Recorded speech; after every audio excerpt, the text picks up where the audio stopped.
믿음이란 것은 만만한 것이 아닙니다. 처음 믿을 땐 모르지만 그 위에 올라가면 믿음에는 아주 근소하지만 작은 차이가 있습니다. 공부를 잘하는 아이들 보면은요, 한두 문제 때문에 당락이 결정됩니다. 그래서 그것을 쉽게 보는 아이들은 잘 모르는 아이들입니다. 한 문제가 대학을 결정하고요, 때로 한 문제가 그의 진로를 결정할 때가 많습니다. 믿음도 예민한 마음으로 가만히 보면은 내 믿음에 2% 부족한 것이 무엇인지를 보게 됩니다. 그러면 오늘 말씀은 시편 말씀인데 놀랍게도 사무엘상 말씀과 연결되는 것을 보게 됩니다. 이 시편 82편의 지은이는요, 아삽이란 사람인데 다윗이 아삽을 성가 대장으로 임명한 사람입니다. 즉 사울의 인생을, 다윗의 인생을 옆에서 가장 가까이서 본 사람이 바로 이 아삽입니다. 즉 아삽은 사울에게 없었던, 다윗에게 있었던 2%가 무엇인지를 알고 있었던 사람이죠. 우리가 그러한 배경을 가지고 오늘 말씀을 묵상해 보겠습니다. 오늘 말씀은 겉으로 보면은 공평한 이 재판을 해라, 통치자들은 공정하게 하라 라고 하는 세상에 공의와 정의를 세우는 말씀으로 볼 수 있지만, 모든 말씀들은 구속사적으로 봐야 되기 때문에 그 말씀에서 예수 그리스도가 발견되고, 그 말씀에서 죄가 발견되고, 그 말씀에서 하늘의 가치관이 발견되고, 그 안에서 지금 나에게 주시는 말씀으로 적용되어야 함입니다. 82편의 구조는 두 가지입니다. 먼저 하나님이 어떤 분인지를 선언하고 그 뒤에 설명하고 있어요. 우리가 매일 말씀마다 묵상하는 때 첫 번째 주시는 질문이 뭐죠? 하나님은 누구신가? 이게 제일 중요합니다. 예배가 하나님이 누구신가를 아는 것처럼 말씀 묵상도, 내게 먼저 적용되는 사람은, 똑똑한 사람은 그걸 적용을 빨리 해요. 그런데 믿음 있는 사람은 하나님이 누구신지를 봅니다. 말씀을 보면 금방 보이는 분이 있어요. 왜 그러냐 하면 이게 적용이 되기 때문에 금방 보여요.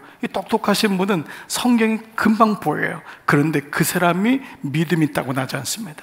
하나님이 어떤 분인지는 시간이 걸립니다. 그래서 매일 성경의 모든 묵상의 첫 번째 질문은 뭐냐면 하나님은 어떤 분이신가? 이것이 중요합니다. 시간이 더디돼도 하나님이 어떤 분이신가?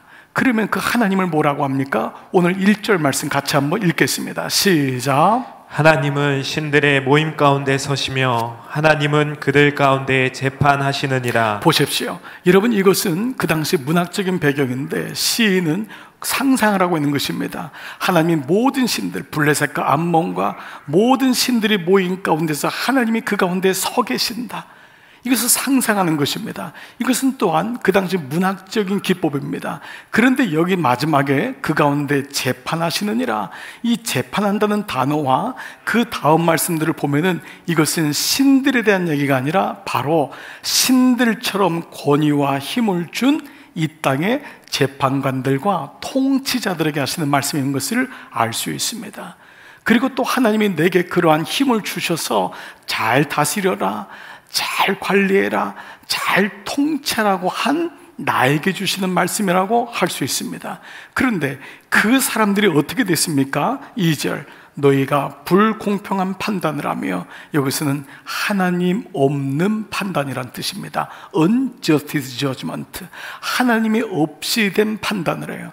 즉 어느 날 통치자들 마음속에, 재판관 마음속에 하나님이 사라졌다는 말입니다. 그리고 악인의 납보기를 언제까지 하려느냐? 악인과 친구돼요. 그 악인을 언제까지 만나겠느냐? 악인들의 마음을 기뻐하는 것을 언제까지 하려느냐라고 하는 변질된 모습을 보여주고 있습니다. 여러분, 이것이 오늘 1절과 2절에 하나님이 나를 재판관으로 삼으시고 하나님이 나 같은 사람에게 신들에게 준 통치자로 삼으셨는데 너에게 하나님이 사라지고 너가 언제 악인과 함께 더불어 살겠느냐라고 말씀하십니다. 여러분, 무슨 말씀이죠? 우리에게는 아주 작은 2%가 있습니다. 사실대로 이것이 잘 안 보이는 분들도 있습니다. 그런데 가장 위험한 것이 있습니다. 내 스스로가 재판관 되는 것입니다. 내 스스로가 통치자 되는 것입니다. 내가 법이 될 때가 있습니다. 하나님이 내게 주신 은혜는 하나님을 바라보라는 건데 내가 부자가 될 때가 있습니다. 하나님이 부자이신데 하나님이 아름다운 분이신데 내 아름다움에 취해 있을 때가 있습니다. 세상에 예쁘고 아름다운 것이 얼마나 매혹적입니까? 그러나 사실 그것도 오래가지 못합니다. 세상에 있는 그것이 아닌 그것을 비추어 하나님을 보라고 하는데, 지금 나는 나를 보고 누군가를 평가하고 비판하는 재판관이 되었다는 것입니다. 그래서 스스로가 재판관이 되고 판단자가 되고 내가 해석하게 되고 내가 판단합니다. 여러분, 이 판단과 해석은 자기에게도 적용되고 다른 사람에게도 적용됩니다. 다른 사람의 약점이 잘 보이는 사람이 있습니다. 아니, 어떻게 저렇게 장사를 하지? 아니, 어떻게 저렇게 했어? 건강관리를 어떻게 저렇게, 일하는 것도 저 사람 하는 게 별로 신통치 않게 보입니다. 내가 하면 이렇게 했을 텐데.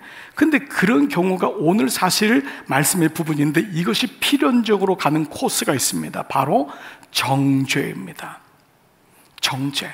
이게 성경적인 언어인데요, 저지먼트라고 하는 것입니다. 죄 있다고 하는 것입니다. 어떻게 인생을 저렇게 살아? 그것이 내 입에서 내가 판단자가 되어서 그렇게 가는 것입니다. 가만 보면 이것은 성향의 문제가 아니고 원죄의 죄의 결과인 것을 분명히 알아야 됩니다. 창세기 3장 보면은 하나님이 선악을 알게 하는 나무를 먹은 인간들이 저지른 죄가 뭐냐 하면, 그 다음부터 성과 악을 본인이 입법자가 되고 본인이 재판자가 되어서 그것을 결정하는 것입니다. 선과 악을 나눌 수 있는 건 하나님밖에 없습니다. 온전하지 않은 인간이 하나님처럼 눈이 열리고 싶어가지고 선과 악을 구별하는 나무를 먹은 이후부터 우리 마음속에는 정죄가 일어나기 시작합니다. 남편에게 격려하기보다는 그것밖에 못하냐고, 왜 그러냐고. 우리는 끊임없이 말투에 정죄가 있습니다. 하지를 말지. 우리는 계속해서 이런 말이 있잖아요. 그래서 참 격려하는 게 어렵습니다. 내가 기준된 거예요. 결혼 생활이 처음부터 어려운 이유는 나와 내가 기준이 된 두 사람이 만나기 때문입니다. 그래서 그 가운데 하나님이 꼭 있어야지만 가정생활이 이루어지고 고비를 넘길 수 있는 이유가 거기 있습니다. 내가 주인으로 30년 산 사람과 내가 주인 30년 산 사람 아무리 만나서 잘해보려고 해도 안 되는 것입니다. 그래서 믿음의 가정, 예수님이 있는 가정이 귀한 것입니다. 오늘 내가 주인이 돼버린 것입니다. 그러다 보니까 어느 날 나도 모르게 내가 통치자 되고 재판관이 된 것입니다. 다시 말씀드립니다. 이 사람은 똑똑할지 모르지만 믿음이 있는 사람은 아닙니다. 그러므로 여러분, 오늘 교회에서도 똑똑한 사람과 믿음 있는 사람이 구별되어야 됩니다. 저 사람은 인생의 똑똑함을 가지고 살지만은 믿음의 차원 아니구나. 저 사람은 비록 믿음 똑똑은 않지만 하나님의 계보를 이어가는 믿음이 있는 사람이구나. 오늘 그 말씀을, 오늘 말씀을 통해서 한번 다시 보겠습니다. 시인은 하나님이 우리에게 원하시는 하나님 안에 떨림이 있는가, 하나님이 진짜 재판관이고 하나님이 진짜 통치자임을 고백하는지를 우리에게 보여주면서 그 모습이 어떤지를 말씀합니다. 자, 3절 4절 같이 읽습니다. 시작. 가난한 자와 고아를 위하여 판단하며 곤란한 자와 빈궁한 자에게 공의를 베풀지며 가난한 자와 궁핍한 자를 구원하여 악인들의 손에서 건질지니라 하시는도다. 자, 사실 오늘 말씀을 봐보시면 첫 번째, 가난한 자와 고아를 위하여 판단하라. 우린 누구든지 판단할 수 있습니다. 어떤 사람이 가난한지, 어떤 사람이 고아인지를 판단할 수 있습니다. 그러나 그 판단은 어디로 가야 되냐면 공의로 가는 것입니다. 공의는 하나님의 눈이란 뜻입니다. 내 판단이 하나님의 눈에 맞는지를 봐야 됩니다. 그리고 그 공의는 어디로 가야 되냐면 바로 구원까지 가야 됩니다. 그 영혼을 궁유하기는 구원까지. 이것이 우리의 판단이 완성될 모습입니다. 여러분이 어떤 것을 판단하는 건 매우 중요합니다. 무엇이 옳고 그른지. 그러나 그 판단이 거기서 멈춘다면 똑똑함의 판단이 되는 것입니다. 그러므로 그것은 필히 하나님의 눈인 공의로 가야 되고, 그것은 그 영혼을 불쌍히 여기고 궁유히 여기는 구원으로 가야 하는 것입니다. 그런데 여기 가난한 자라는 것은요, 돈이 없는 자가 아닙니다. 이 사람은 허약한 자, 원어로는 아래로 떨어진 자도 가난한 자입니다. 어떤 자들을 판단하고 어떤 자들을 구원으로 이끌 수 있느냐, 그 자가 첫 번째 가난한 자, 그 자는 허약한 자, 아래로 떨어진 자, 고아도 부모가 없는 자만이 아니라 남편을 잃은 과부도 이 안에 들어가고요, 보호자를 상실한 자, 무시당한 자, 기댈 곳이 없는 자도 고아에 들어갑니다. 곤란한 자는 문제를 만난 자만이 아니라 문제로 눌림을 받은 자, 압제를 당한 자, 원어로는 숨쉬기가 어려운 자, 너무 숨쉬기조차 어려운 자, 그 자도 곤란한 자입니다. 그리고 빈궁한 자는 가난한 자뿐 아니라 삶의 어려움으로 마음에 안식이 없는 자, 마음이 무너진 자가 빈궁한 자요, 마지막 궁핍한 자는 꼭 필요한 것이 없는 자인데, 이 말은 꼭 필요한 하나님을 떠난 자, 이방인, 성막에 들어오지 못하고 오랫동안 자기 생각에 갇혀서 하나님을 예배하지 못하는 자도 이 안에 들어간다는 것입니다. 그런데 이게 누구지요? 바로 환난당하고 빚지고 마음이 원통한 우리 자신을 의미합니다. 그래서 이 말씀은 너가 어떤 모습인지를 보라는 것입니다. 너가 통치자뇨? 너가 재판자뇨? 너는 곰핍한 자 아니었느뇨? 너는 가난한 자 아니었느뇨? 너는 고아 아니었느뇨? 너는 연약한 자 아니었느뇨? 너가 그 모습이 아니냐? 이 모습을 발견하는 것입니다. 어느 날 내가 부자인 줄 알아요? 아닙니다. 하나님만이 부유한 자인 줄 믿으시기를 축복합니다. 여러분, 내가 잘난 사람이 아닙니다. 하나님이 계시기 때문에 이만큼 후대하시는 것입니다. 하나님을 보는 자, 아니면 컵만 보고 이 안에 물 채우는데 인생이 투자되는 것은 완전히 다른 인생인 것입니다. 오늘 다시 말씀하는 겁니다. 홍도가 재판자 아니냐? 홍도 스스로 주인 아니냐? 아니다.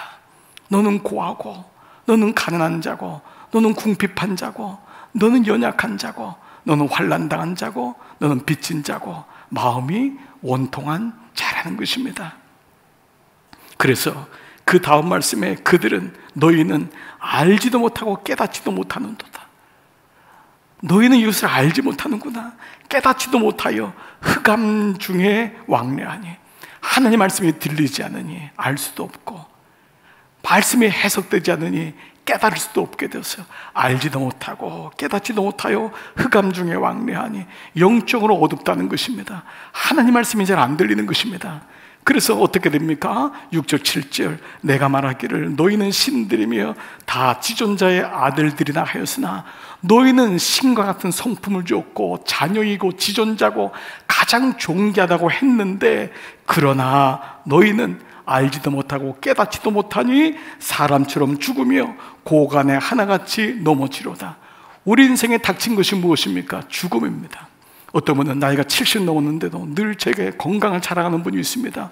80 넘었는데도 목사님 나 이만큼 건강합니다. 아니더군요.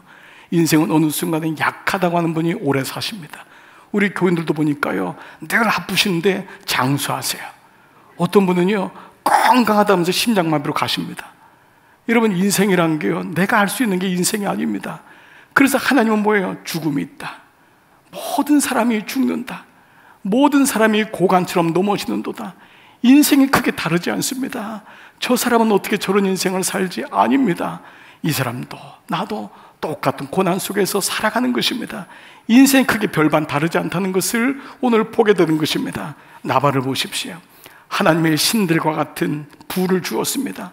아브에가일 같은 지혜로운 아내를 주었지만 그는 알지도 못하고 깨닫지도 못하는 자가 되어서, 이새가 아들이 누구뇨? 다윗이 누구뇨? 그는 매일같이 왕 같은 잔치를 베풀고 먹고 마시면서 자기가 왕인 줄 알고 살았습니다. 그 기쁨을 누리다가 살았는데 어느 날 마음이 낙담되어 돌처럼 굳어서 심장마비로 죽습니다. 오늘 우리 인생이 마찬가지입니다.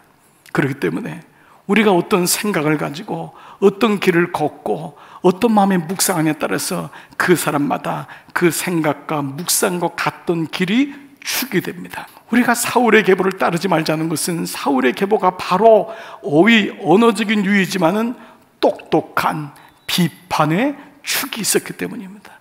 그는 그것이 똑똑하다고 생각했습니다. 내가 생각하는 게 옳아. 그래서 다윗을 죽이기로 작정한 다음에 평생 다윗을 쫓아다닙니다. 아들 요나단도 이놈 쓸데없어, 나하고 대적하는군. 요나단을 해서 축을 세웠습니다. 요나단 내쫓습니다.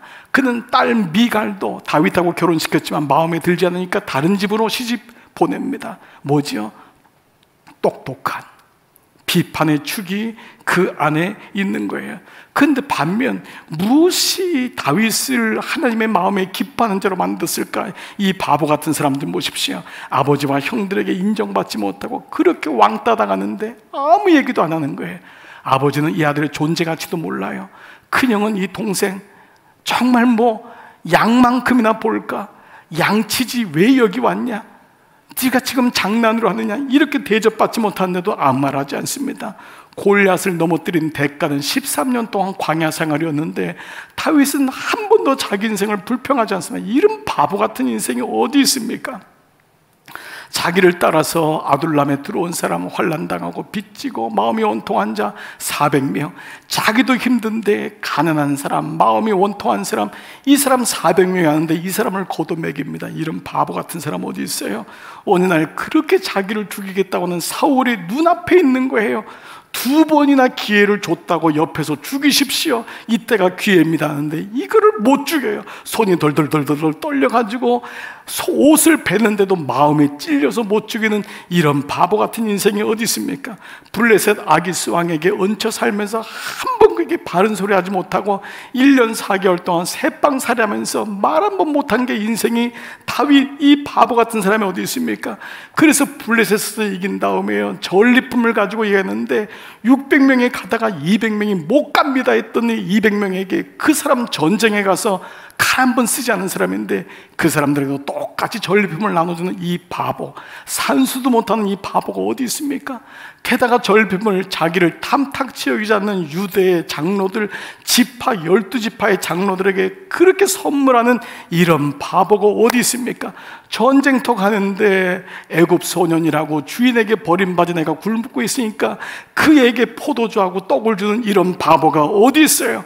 그래서 이 바보, 이 축을 가리켜서 바보 같은 떨림의 축이라고. 바보 같은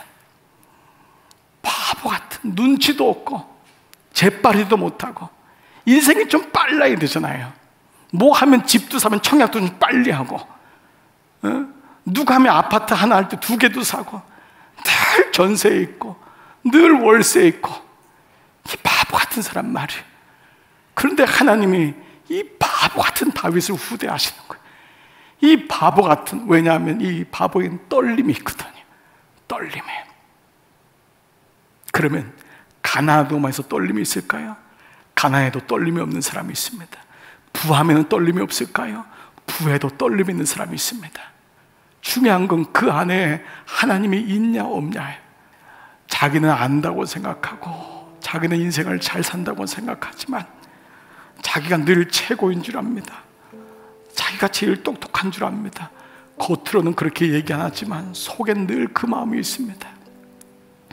자기 결정이 가장 옳은 줄 압니다. 그래서 늘 스스로가 비판하고 정죄하고, 그래서 알게 모르게 어느 날 말씀이 들리지 않아요. 왜냐하면 하나님 자리에 자기가 가 있는 거예요. 하나님 자리에 자기가 가 있는 거예요. 그런데 이 사람에게 어느 날 예수님의 말씀이 들리기 시작하는 거예요. 예수님의 산상수훈은 가장 중요한 말씀의 엑기스인데, 그 산상수훈을 다 한 다음에 7장 1절 2절에서 그 말씀하고는 전혀 상관없는 듯한 말씀을 하셨어요. 그 말씀을 다 하셨어요. 너희가 복이 많을 거다. 마음이 가난한 자, 심령이 가난한 자, 애통한 자, 온유한 자 다 얘기한 다음에 그 결론적인 말씀을 이 말씀을 하셨어요. 비판을 받지 아니하려거든 비판하지 말라. 비판받지 아니하려거든 비판하지 말라. 너희가 비판하는 그 비판으로 너희가 비판을 받을 것이요. 이것은 주님의 예언이에요. 너희가 그렇게 비판하는 대로 똑같이 비판받을 것이다.